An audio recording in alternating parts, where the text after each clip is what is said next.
Yeah. Yeah. Okay, yes, got it. This Yes, meeting is it's being just going on. recorded. All right, good morning. You should know that if you ever do look at the recordings now, we're trying to make a unique icon for different classes. So now I send to Thorin an icon, so you just won't see.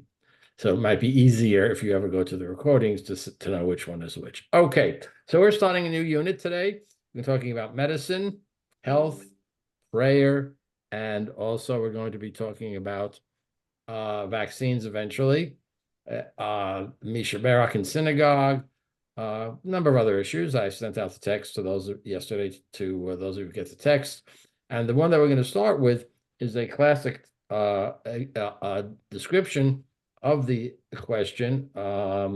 You see it's by Rabbi Professor David Lincoln, who just actually retired recently.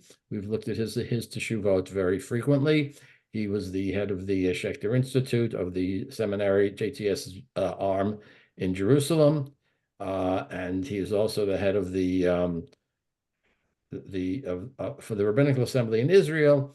He is the head of writing all of the teshuvot, the questions about Jewish law. As I said, we will continue to look at it. Actually, when we talk about vaccines, we'll see again another teshuva that Rabbi Lincoln has written. But this is a good way to start because it asks the classic, and it's a question that has been occupying many of us, our country recently, the question of healing and what's the proper way to approach healing and what is it that doctors do. And, as I read the teshuva, we also should just recognize that I don't think he really mentions, and if you read many books by doctors about healing, they will often point out that up until about 100 years ago or so, maybe a little less, maybe a little more, there wasn't a lot that doctors could do about a large number of our ills until modern drugs, antibiotics, vaccines, diagnostic things like x-rays. So, when we talk about medicine, say going back 150 years, which is not very long, recognize that shall we say, the toolbox of the medical professional was somewhat limited. Just bear that in mind, which I think has some reflection in the way when you talk about doctors in that period, in the pre-modern world, pre-emancipation world, let's say, you can understand what they're saying. So this actually is something that he wrote in 2006. And here's the question. It says in the Torah, "For I, the Lord, am your healer." If so, why do Jews practice medicine and consult doctors? Why don't we simply pray to God to heal us like Christian scientists, right? I mean, if prayer is the master stroke for healing us physically, why do we need doctors? And he says, I've been asked this question a number of times. And this was a lecture, the annual Brenda Kaufman Berman Memorial Lecture, which he gave in 2006. Okay, so it's a classic question. Now, I know that many of you may say, well, why are we even asking this question? We know that we go to doctors, but there's an interesting history here when we look at the both ancient and medieval statements about should you go to doctors? Do you have to go to doctors? What do you do? And there's some fascinating material here, which I thought would be a good way for us to talk about as we are as a country, unfortunately, I would say, in a great debate about the efficacy and the way in which we treat certain medical procedures. Okay. In the morning, Yeah. Shemon Esrei, we pray for I'm healing. sorry, go ahead. In the Shemon Esrei in the morning, we pray for healing. Can I'm sorry, I really that's not coming through clearly. you hear me? Yes, In the morning, Shemon Esrei, we pray to heal us. right. Right. And they were favoring heal us and we will be healed. Right. Right. Right. And that's and we're going to talk about that question too. So what's the point? And what types of prayers, if we are going to pray for healing, what do we say? How do we say it? Is it effective? Right? Those are questions we could ask. We will. Okay. So, he begins, and I have to say that, we Rabbi Barmash always likes to ask us, why is this person writing this responsa telling us this? And, yes, there is a connection between Jews and doctors. A story is told of the Jewish mother of American president who receives a call inviting her to Air Force One. She hangs up. A friend says, "Who was that?" "You know my son, the doctor? That was his brother." How, in other words, we brag about having doctors in our families, but I mean, I have to say this when having grown up in New York and then lived in Manhattan while I was at the seminary and then in New Jersey, when I got to Nashville in 1985, I will say it was a little surprising to me. He says, there are a lot of doctors who are not Jewish. Did you know that? Because when you grow up in this area, and I actually, even to this day, I would say, and I see a lot of doctors, not all, but a significant percentage of them are Jews. But yes, there's a combination, which he doesn't go into, which I'll go into this in a sense. He doesn't make a statement about this, which I think is somewhat important. Jews have high regard for doctors. Sherwin Newland is a wonderful writer, and he's written a lot about doctors and healing medicine. Actually, I've read many of his books. He wrote a biography of Maimonides. This is an apocryphal story. Imprisoned in a tower in Madrid, disabled by syphilis and further weakened by an abscess in his scalp, the French King Francis I asked of his captor, the Holy Roman Emperor Charles V, that he send the finest Jewish physician to attempt a cure. By the way, given what he had and given when this was, as we all know, there wasn't much a doctor could do about these things. At some point, soon after the doctor arrived, Francis, in an attempt at light conversation, asked him if he was not yet tired of waiting for the Messiah to come. To his chagrin, he was told that his healer was not actually Jewish, but a converso. In Spain and Portugal, you had Jews who had been forced to convert to Christianity, who had long been a baptized Christian. Irate, Francis dismissed him and arranged to be treated by a genuine Jew brought all the way from Constantinople. Now, that may be an apocryphal story.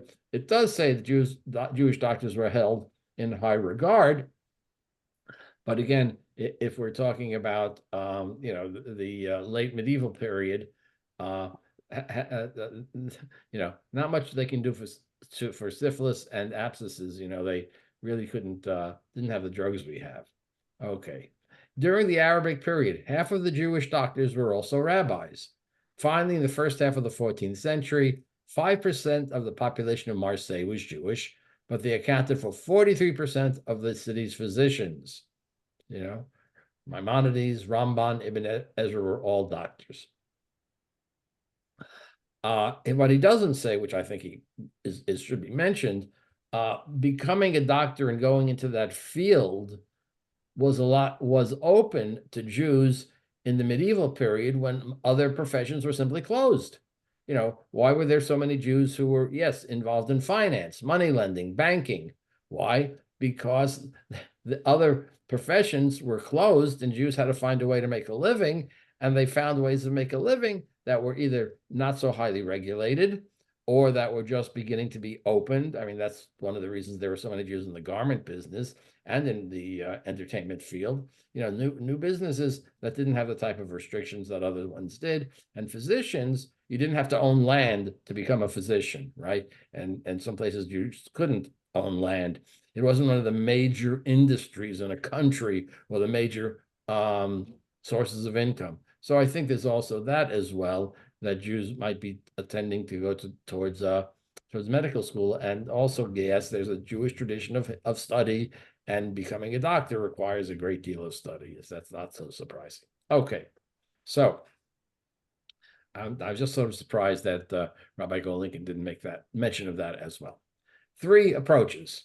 1, it is forbidden to practice medicine because I, the Lord, I'm your healer. That's pretty clear.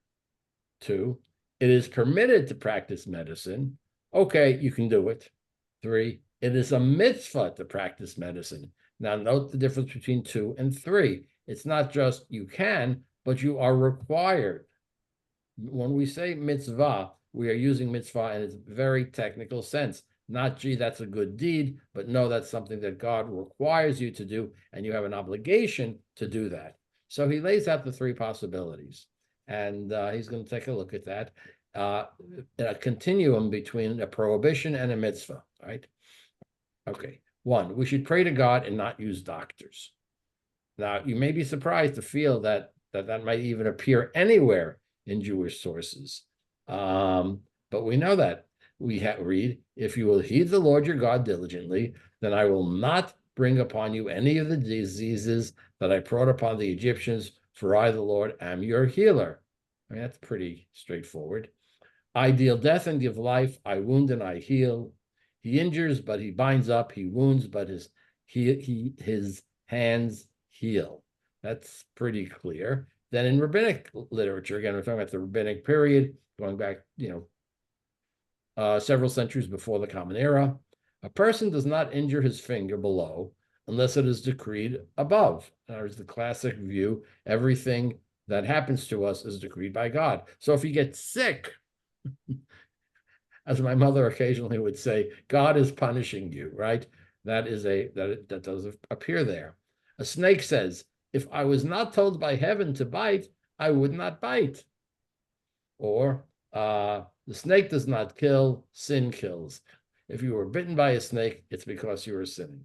That is why in the Bible, when someone is ill, the main response was prayer. Now, we read this in the Bible. Actually, we just read two great examples recently. Abraham prayed to heal the house of Avimelech. Remember, Abraham goes and says, Sarah's my sister. He's afraid that Avimelech is going to injure him. If he says Abraham is his wife, he'll kill Abraham and take Sarah. But when Avimelech tries to take Sarah, Avimelech and his court are stricken with disease, and eventually Abraham prays, and they're healed.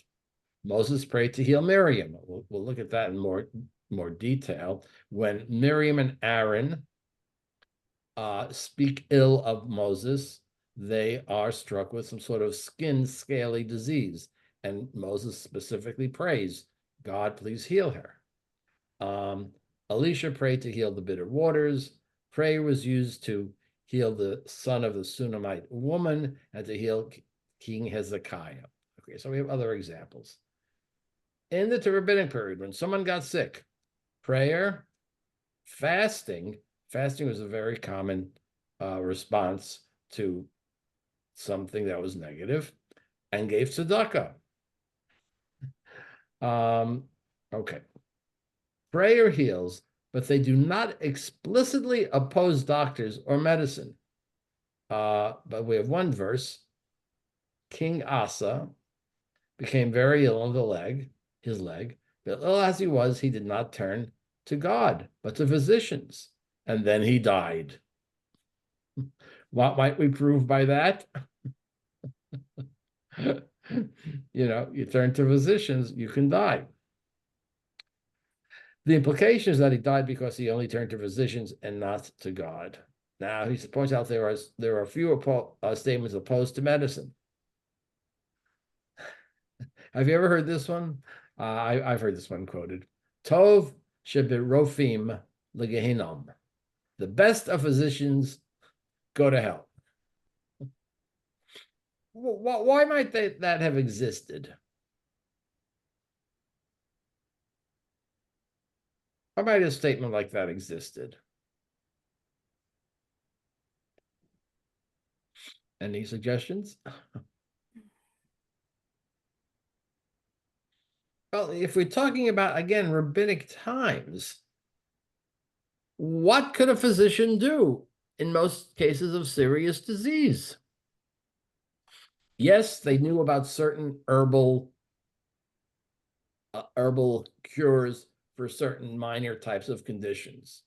But in general, in many cases, if you went to a doctor, couldn't do very much. So you could understand how if someone said, gee, I've got this whatever, I went to the doctor and the person died. Well, that shows they're perhaps not any good, right? 7 do not have a place in the world to come. A clerk, a scribe, shobab Rephoim, the best doctors, a judge in his city, a magician, a chazan, I don't know, and a butcher. Okay, not clear, but were these passages opposed to all doctors? Are they usurping God's role as a hero, or because doctors sometimes kill their patients, or they are opposed specifically to the best physicians who harm their patients out of arrogance? I'm not sure that the best of doctors, I think it was basically more of the best of doctors just couldn't do very much at that time. Okay. Another passage says that King Hezekiah did 6 things and the sages thanked him for 3. He buried Sefer Refuot. He buried a book of remedies and they thanked him. They preferred prayer to medicine. And in the Middle Ages, Ibn Ezra says, I'm the Lord your healer. You have no need of a physician, just as I cured the bitter waters, which physicians were unable to cure. Remember when the Israelites are traveling in the desert, and again, it's God who heals the bitter waters. Ibn Ezra says, allowing doctors is the opinion of one rabbi in the Talmud, but in my opinion, one must rely directly on his creator. One may heal an injury which one person inflicts on another, but only God can cure an internal disease. Again, given the limited amount of choices that physicians had to try to heal someone, they how successful could they have been? In the Torah, doesn't it say that if you have a problem, you go to the priest to a skin problem, you go to the priest, to the Yes, Kohen? there is in the Torah tzara'at, Right. mitzora. There is a disease in the Torah, which is some sort of skin condition. And when they find the skin condition, they go to the Kohen to diagnose it. And they also go to the Kohen to see if it's gotten better or worse. Whatever that skin condition, which is incorrectly translated as leprosy, because it is not leprosy, because the way the skin condition is described in the Torah, it does not have the symptoms of leprosy. As a matter of fact, the skin condition described in the Torah has no parallel that doctors are aware of today. So we're not sure what it was. But you're right that in that case, but again, it was seen as something that would be diagnosed and cured through the Kohen or through God, right? There wasn't a separate, they didn't say in the Torah, if you have tzara'at, go to the doctor. Well, they probably didn't have doctors in those days, in talking about the ancient, in biblical times, okay?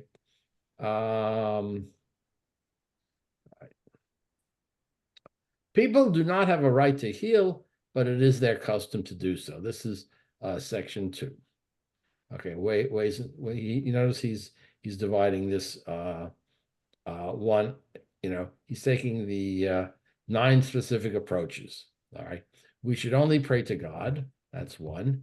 Number 2, he have a right to heal, but it is their people do not have a right to heal. I'm sorry, but they usually do. In other words, when a person goes to a bloodlet says, may it be your will, Lord our God, that this procedure cure me, for you are a loyal healer. Your healing is true, for people do not have the right to heal, but it is their custom to do so. Okay, I'm going to a doctor. I could just do prayer, but we'd like to go to doctors. It's apologizing for going to a bloodletter for healing. Okay, 2, maybe we should do prayer, sacrifices, and doctors. Okay, there's a book, Ben Sira, in the 2nd century, the Common Era. Hebrew originally was lost. People should honor doctors because God gave them wisdom. They should not refuse medicines which come from the earth and exhibit God's power. When a person gets sick, he should pray to God, for he will heal. offer sacrifice, and also give a place to the physician. Okay. So he says that when a person is sick, he should pray, offer sacrifices, and call a doctor. It's a recommendation. Okay. All right. Now, it was taught consistent with this. It was taught in the Talmud, in the Academy of Rabbi Yishmael, V'rapo yirapeh, and he shall surely cure him. From there, we derive that a physician has permission to heal. Rabbis are reading the Torah very carefully. Why is there a repetition of the verb to heal in this verse in the Torah? What you might say it is there because it makes it obligatory. But in the light of the opposition to doctors and medicine, these rabbis felt they needed to give the doctors permission to heal. In other words, not that it's required, but okay, you can do it. Okay, let's move on. Permission to do a mitzvah. In the Shulchan Aruch, the Torah gave the doctor permission to heal, and it is a mitzvah. Now that's being very strong, and it's part of pikuach nefesh. You are obligated to save lives, and if he avoids healing, he is spilling blood. He is a murderer. So now we've moved from you should just pray to you have an obligation to heal. We give you permission. Healing is permitted. Yeah, the text itself is a little confusing. Is it permitted or is it obligated? Okay. Nachmanides wrote that the Talmud says doctors have permission to heal in order to say that it is not forbidden, lest they harm someone, or they shouldn't say that God smote and he heals. All right. It's a new category. Here's the question. How can a mitzvah be just permitted and not obligatory? Why aren't they just saying it's obligatory? What's the reluctance? Why would they have any reluctance? Praying first? Yeah, in other words, we don't want to suggest that we're not praying, that we don't believe God is involved in this, because that, telling people to go to the doctor, says that maybe God is not involved. So there's this new category, which Ramban, Nachmanides says, you can do it. And it is a mitzvah, but I'm not going to make it quite obligatory. You can see this movement towards it. Now, concurrent with that, we have other text. A sage may not live in a city without a doctor. It says in the Talmud, any city lacking these 10 things, a sage may not live there. A bet din, a court, a basket for tzedakah, a synagogue, a bathhouse, a mikveh, a latrine, a doctor, a bloodletter, a clerk, a butcher, an elementary school teacher. So if you want to know where to live, you have to check off all the boxes. Rabbi, there are many mitzvahs which are permitted for women, but not obligatory. Yes, there are certain things that are permitted, but are not. I'm sorry. Such as. Well, put tefillin on a tallis. Well, someone would say they're prohibited. They are putting on it. Yes, we have examples. That's a good controversial one. You do find some scholars who will say it's prohibited, right? Yeah. And you're right, but you're right that there are some who add the category that it's permitted but not obligatory. And by the way, if you want to go to the rabbinical school of the Jewish Theological Seminary, it is obligatory. Yeah. So you're right that there have been some examples of this, but we'll all agree this is kind of an unusual situation. Like study Torah, for instance. Well, studying Talmud. Study Talmud, right? What's happening in the Orthodox world? In the modern Orthodox world, women are studying Talmud, right? In the more very traditional Orthodox world, the Haredi world, women don't study Talmud. So yeah, you're right that there are certain areas where things are perhaps not exactly clear. And obviously in the Middle Ages, the rabbis are defining it that way. But see, here they have, you can't live in a place without a doctor. And you have other approaches in the Middle Ages that a doctor helps God heal the sick. Okay, so this is we have these parables. It happened that Rabbi Ishmael and Rabbi Akiva were strolling. This appears in the Middle Ages. Okay, 11th century, suggesting it's the first time that we see it. It happened that Rabbi Ishmael and Rabbi Akiva were strolling in the streets of Jerusalem with another man. By the way, this is Rabbi Akiva lived 1,000 years approximately before this actually was written down. So where its origin exactly is, no one really knows. All we can say is that in the 11th century, 900 years after Rabbi Akiva lived, we wrote this down. Maybe it existed in an oral form. We just really don't know. Okay.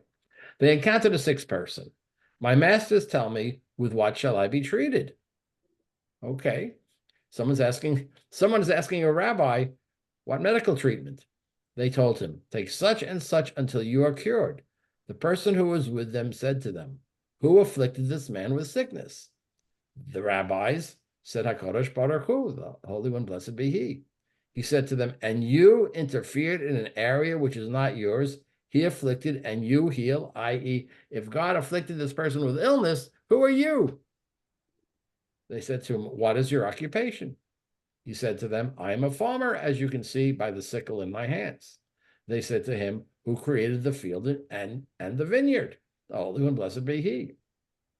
And they said to him, and you interfered in an area not yours? He created these, and you eat their fruit? In other words, why are you farming? You shouldn't, if God created everything, just leave it. Don't you see the sickle in my hand? If I did not go out and plow the field, cover it, fertilize it, and weed it, nothing would grow. They said to him, fool, could you not infer from your occupation that which is written, as for man, his days are as grass? Just as with a tree, if it is not fertilized, plowed, and weeded, it does not grow. And if it already grew, but then is not watered, it dies. So the body is the tree. The fertilizer is the medicine. And the farmer is the doctor. Notice how they're making that point that, yes, there are things in the natural world which we can just leave them as they are, but that doesn't create what we want, i.e., the crops. And look at the parallel with human beings. If we want them to be as we want them, we should be like a farmer is to the field, the doctor is to the body of the sick person. Okay, so they're saying, yeah, oh, you shouldn't say to us that it's only prayer. Okay, here's another one. Spain, early 13th century. It's based upon a verse. He found him in a desert region in an empty, howling waste. The desert is a symbol of diseases, which are klipot, shells, shall we say, which God gave us methods to overcome, or obstacles, or barriers. The wise physician goes to the patient who is captive in the prison of diseases and frees him. And if you say, perhaps it is forbidden for the physician to do so, for God is the one who ordered to put the sick person in the desert, the prison of diseases. If so, how may a person strive against God's decision? Again, it's saying it's God who did this. It is not so. For it is the Creator's will that the physician free the prisoner from the physical prison, and if he cannot, the physician should try to give him a recipe for healing the soul. And if he does so, God will bless this physician both in this world and the next. In other words, okay, God may have given him the illness, but the physician is the one who is going to free him from it. He's using using the parallel like a prison. And if someone's in a prison, we have human abilities to get the person out, no matter who put them in the prison. So even if you say God put him in the prison, you as a physician should do so. Okay. Attitude number 8. A sick person must call a doctor but he should continue to trust in God. Okay, this he finds in Rabbi Chaim Yosef David Azulay. Today, a sick person may not rely on miracles and must follow the way of the world and call a doctor to heal him. And it is not in his power to say that he is greater than the pious ones throughout the generations who were healed by doctors, and it is almost forbidden not to call a doctor, either because of haughtiness or because of relying on a miracle. Don't worry, there's a miracle that's going to happen and I'm going to be healed. Rather, he should follow the common custom of being healed by a doctor. He should not rely on the doctor, but pray to God with all his heart and trust in him, i.e., go to the doctor and pray to God, but you got to go to the doctor. And then we have finally the last attitude, which brings this movement from you shouldn't go to the doctor to you can, or it's a good idea, or you should, it's a nice thing, to Maimonides.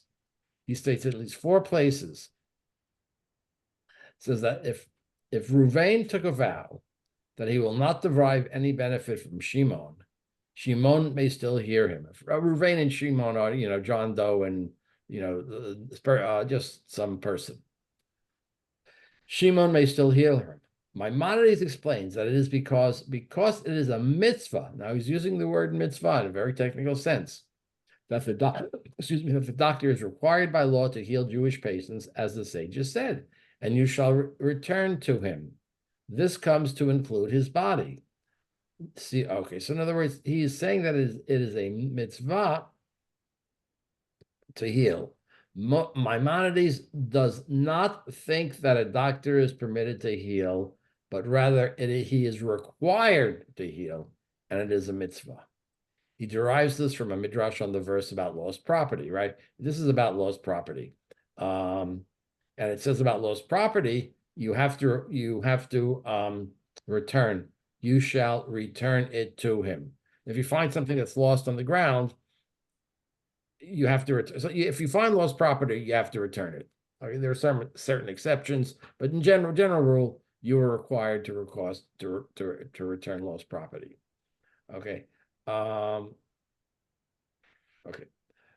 He derives this from about lost property. Not only must we return our neighbor's lost animal, but we must return our neighbor's body, i.e., save his life. The parallel is if you lost your animal, you would bring them back. If you've lost your health and you can bring that back, you are equally obligated to bring that back. Maimonides either used poetic license or relied on a midrash which has not reached us. In other words, so how does he know that the lost property is the same thing as the lost health? And Maimonides is either pushing it a little bit, or maybe he had some other source which we don't have. Okay. Maimonides' approach was adopted by many medieval and modern rabbis who ruled that a doctor is required to heal patients as a mitzvah. So here's a summary. 3 approaches. The Bible and some sources say that God afflicts and God heals, and those who are ill should simply pray to God. This approach all but disappeared after the Talmudic period. Then there's the one that says doctors are permitted to heal, and this is permission to do, they have permission to do what is a mitzvah. And finally, the strongest one, a sage may not live in a city without a doctor. A doctor helps God heal the sick. Therefore, a person must call a doctor. And we have Maimonides, who rule that doctors are required to heal. It is a mitzvah. It is this approach which gains the upper hand, and that is why they're, well, here I would disagree with Rabbi Golinkin. I think there are many Jewish doctors for many reasons. That it is a mitzvah certainly is part of it, but I also think there are economic forces that played into this as well. Okay, comments, Rini? Well, I've also heard people say that God was influential or is influential in. I mean, we're not living in medieval times, so maybe God helped people learn and become doctors so they could heal. Well, certainly, our God-given knowledge has expanded our ability to heal. Right. That is true. Right. By the way, saying that It's a mitzvah. Jewish doctors, remember, in the United States, were subject to some serious quotas, both in admission to medical school, practicing in. Why were there Jewish hospitals all over the United States at one point? Because doctors couldn't get into medical schools Medical schools or the hospital. or residency. Or residency program, many hospitals, right? Yeah, we no longer, but there was a Jewish hospital. Most major cities in America had a hospital that was called the Jewish Hospital. By the way, in New York, you had the Lutheran hospital, you had the Jewish hospital, you had the Catholic hospital. Go back into the 19th century. By the way, when my husband was admitted to Columbia, there was still a Jewish quota according to ADL. Sure. Why was it that every year there were the same number of Jewish first-year students in the medical school? Gee, what a coincidence. So, yes, Jews did go to medicine, as I've said, because certain other areas were closed out, and certainly going into medicine rewarded study, things that were not, you didn't have to have capital to get into that business. You didn't have to have a friend in the business, or you didn't have to be a person who inherited a business. That's the way that's the common way to get rich nowadays, inherit it. But, all of those things which were closed to Jews, medicine was more of an open area for Jews. And as Carol rightly points out, but there were still great obstacles up until not that long ago, right? Not that long ago for Jews, by the way, and Jewish lawyers as well. Same thing was true.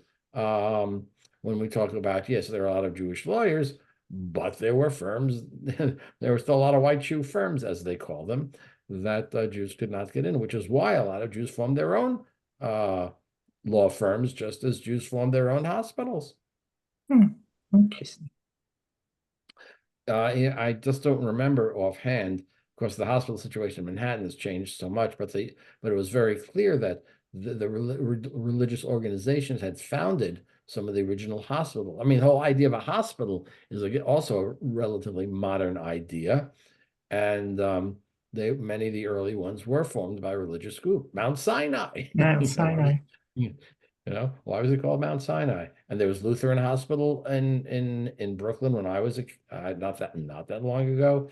No, I'm just trying to remember in Manhattan, but the names of the hospitals have changed so much I can't frankly recall. There was there was one in Washington Heights that was a Catholic hospital whose name I can't remember. Mother Cabrini, maybe something Mother Cabrini, like that. You're right. So, but a lot, of course, nowadays with the consolidation of medical practice, Right. Many of those are gone. It's now Mount Sinai West, Mount Sinai Right. East, Mount Sinai Up Down, Mount Sinai Downtown.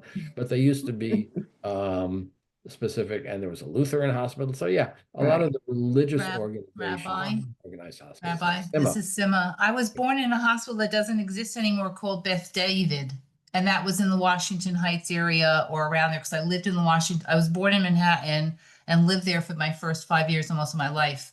So Beth David doesn't exist for decades already. So I don't know what it was or what it is, but yeah. So that there's must have been a Jewish hospital. Yeah.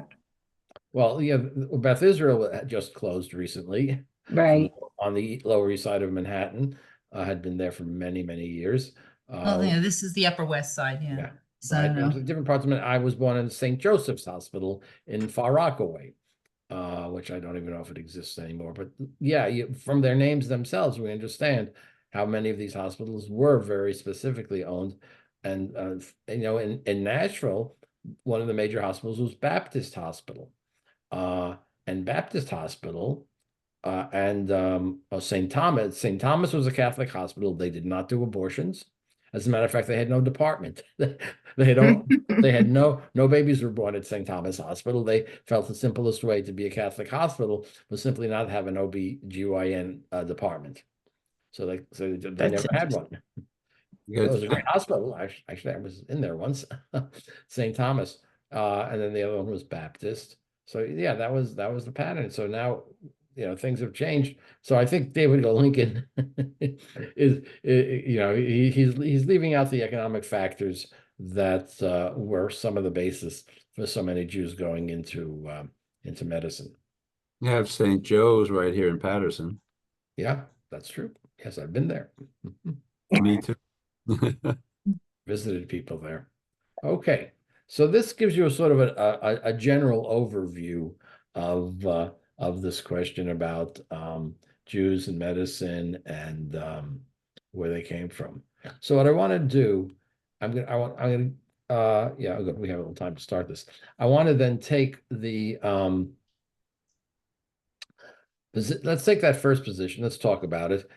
And we do look, we all know that praying for healing, as a matter of fact, anything, praying for healing has become a more central part of Jewish worship over the last number of years, right? Go back 50 years. Anybody remember singing names?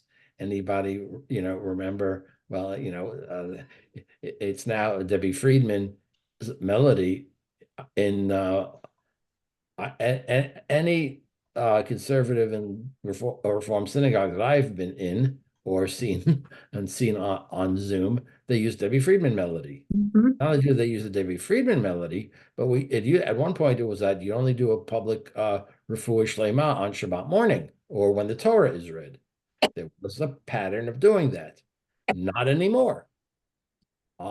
They do it at Friday night. Of course, they do it at Central Synagogue, the Reform Synagogue, but they do it at Park Avenue Synagogue.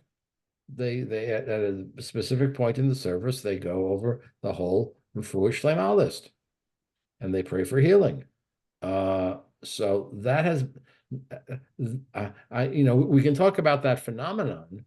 I have a theory. I'll ask you. Would you all agree with me that praying for healing has become more of a part of services in a way now that it was not the case 50 years ago? Yes. Yeah, I think we're in agreement. Yes. With that. In Now, our shul, I'm sorry, in Go our ahead, shul, Jen. we do not have a list of names because it would be like 100 names. Whoever's in shul can stand and say a name, and then we sing that melody.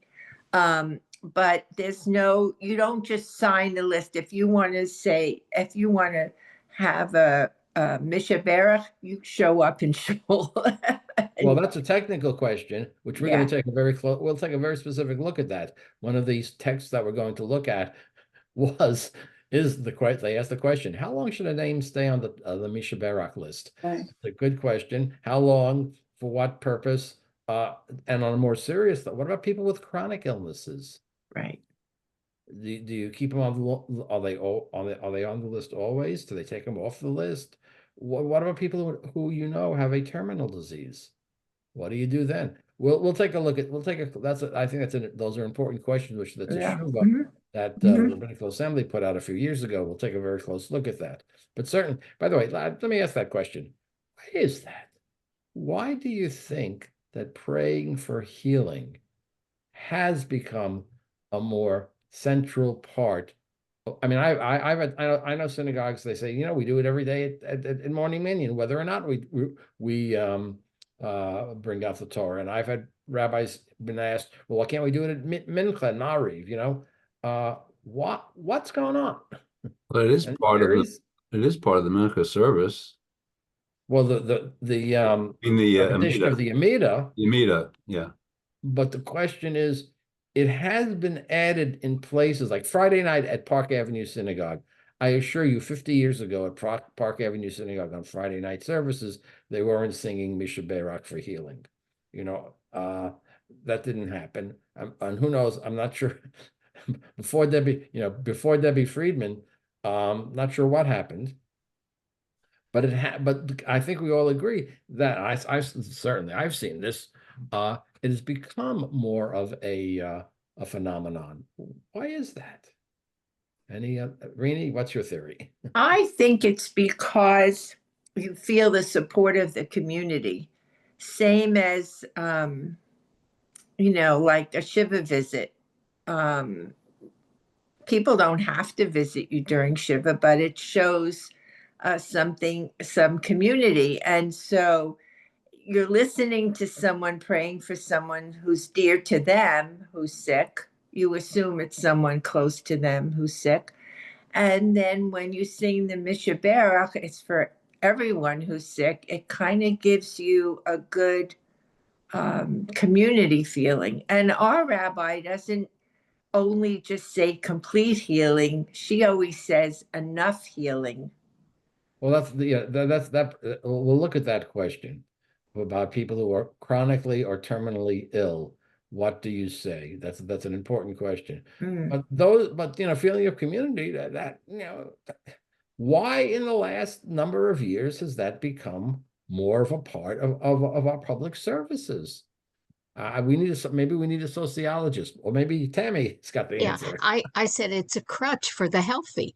We need the emotional support of each other when we're facing the illness of others. I kept saying a Misha for my sister dying of cancer, but she died of cancer.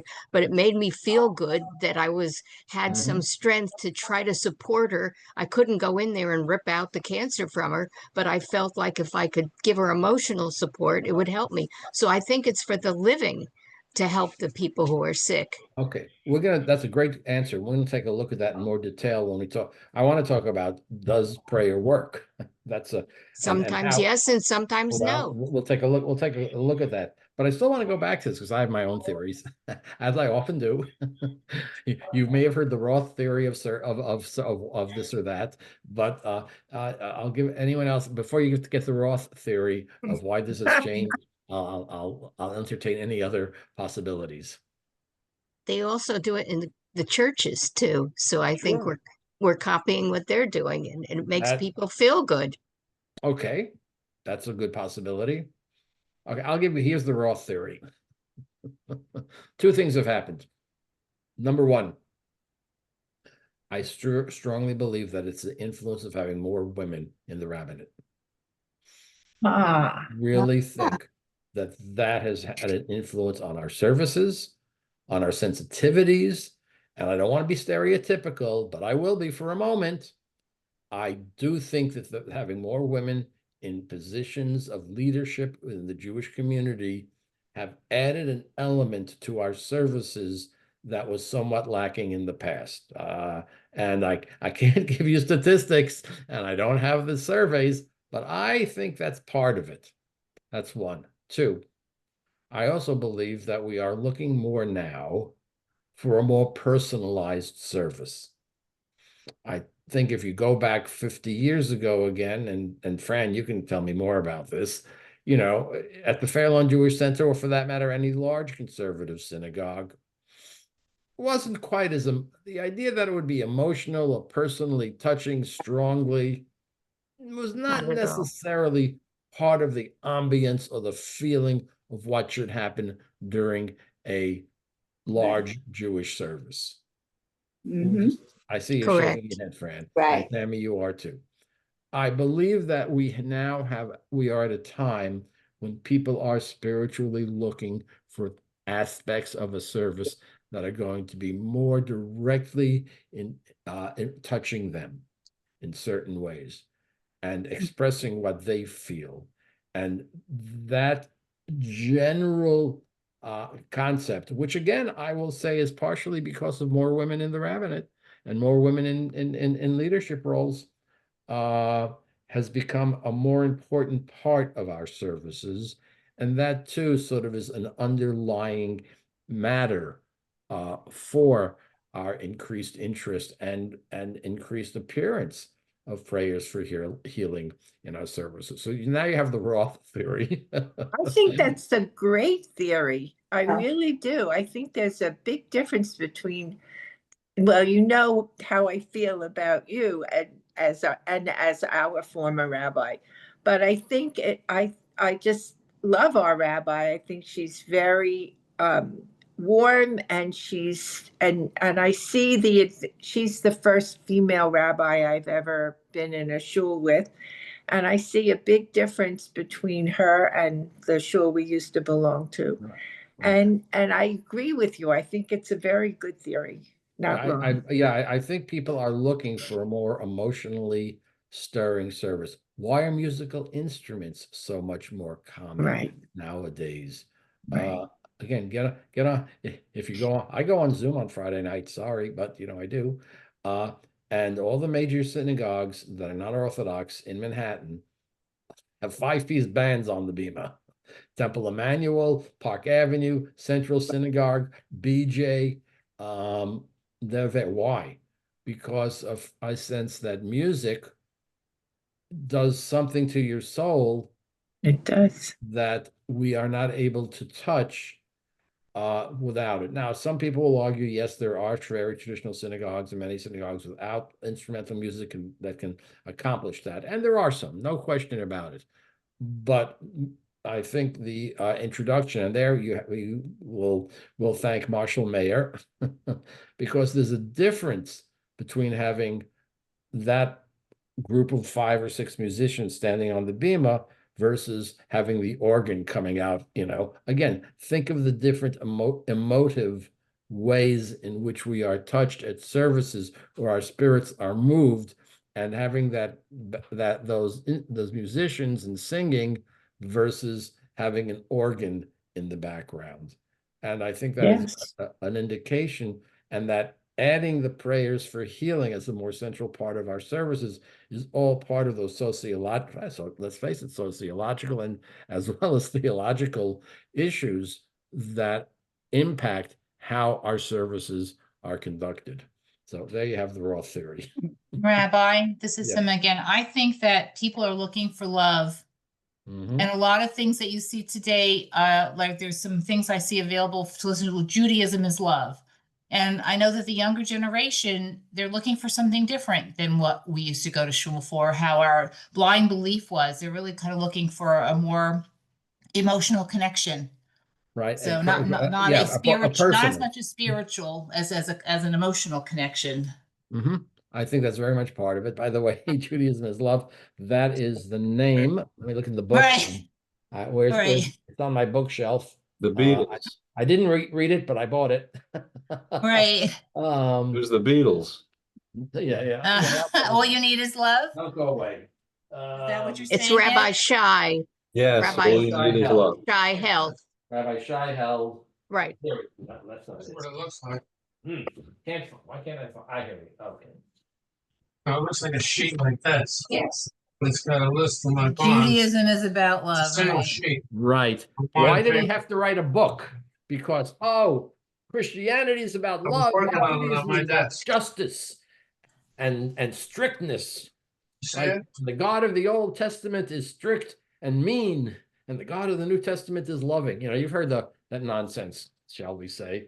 So I hate Shai that. held, whose I'll father look was for a it. professor at the Jewish Theological Seminary, and is now one of the chief rabbis of an organization called Hadar in Manhattan.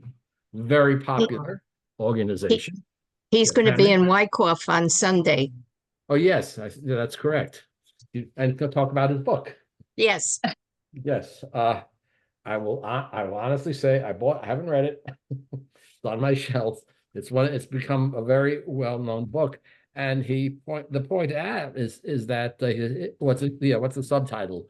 Recovering the Heart of Jewish Life. Now, why does such a book get written at this point in time? Some sociologists 100 years from now will look at the books about Judaism that were written in that ancient times of the early part of the century and make that point. People are looking for a more direct personal. Now, part of that may be this, it could sometimes cross over into too much of a selfishness. It can, but the idea that really you're looking for something that speaks directly to you, I think is part of really what's going on in religious life. It's the same thing with the architecture. Why are we having bimas pushed out closer to the congregation? Why are the high bima with the rabbi on high telling you what to say versus the bima lower and being pushed out and towards the congregation? You got the idea of closeness. It's more intimate. It's more Yes. intimate. You feel more part of it. That is correct. That is correct. Yeah, Rabbi. Also, I think through the years, we have been having the children participate in the service, which we never had years ago. I mean, the service was for the men, and that was it. Okay, So I can think you that hold has on one? to do with Okay, it. there's someone at my, Rhonda's not home. I'm trying to figure out what to do here, with my doorbell. It's 12 o'clock. Why don't you just answer it? Yeah. Okay, we'll continue this next week. Thank you all for coming. We'll Thank see you, Rabbi. Thank you, Rabbi. See you then. Thank you Thank so you. much. Rabbi. Bye-bye. Bye. It could be you